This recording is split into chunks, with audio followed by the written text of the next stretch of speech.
So here we have the Volkswagen Polo SE on a 68 plate. I'm going to start off by showing you around the outside of the car, and then we'll hop in and run through some controls on the inside. But from the outside you can see it's a 5-door car with alloy wheels. Let's start off inside the boot and then work our way around the rest of the car from there. So as we approach the boot, you'll see we've got plenty of boot space along with that 60/40 split folding rear seat, and then underneath this tray section a full-size spare wheel.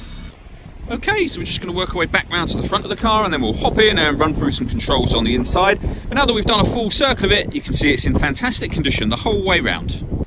Just briefly before I climb in, I think it's what we're seeing the interior from this exterior point of view. There's plenty to run through on the dashboard, so let's hop in and we'll do that now.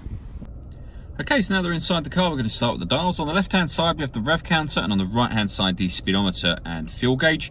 The information that's displayed in that middle section can be changed using buttons on the steering wheel. You've got various different menus available, from audio, telephone, vehicle status, and driving data, which includes lots of fuel economy, or the very useful digital readout for the speedometer that you see being displayed now. If we back out to the steering wheel, on the left-hand side we have stereo controls, and on the right-hand side we have the buttons I was using just a moment ago. Over in the centre here we've got the touchscreen radio. So hit the radio button just there, and you can see that we've got DAB, FM and AM radio all available.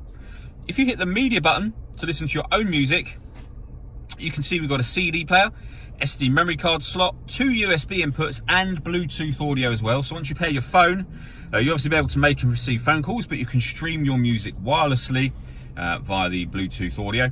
You can also plug in your smartphone, be it Apple or Android, for either Android Auto or Apple CarPlay. There's a few videos showing exactly how they work on both our website and Facebook page. Once you've connected your smartphone for Apple CarPlay, you can do things like speak to send text messages and stuff like that. So really useful system, well worth checking those videos out. Working our way down, we've got the air conditioning, so you can select the temperature, fan speed, direction you'd like the air to be distributed in, and then hit that button to turn the air conditioning on or off, of course. That button will recirculate the air that's in the car. That's a great way of heating it up or cooling it down quickly, depending on the temperature that you've set on this dial here, of course. And underneath that, we've got the 2 USB inputs I mentioned a moment ago, a 5-speed manual gearbox, and then to the right-hand side of that, this button. So that turns off the stop and start. This car is designed to cut out when it's stationary in traffic, which will save you fuel. Hit that button to turn that system off. All that leaves me to say is thank you for taking the time to watch this video. If you'd like to come and see the car in person and have a test drive, please feel free to call any of our MJA sites. We'd love to hear from you soon.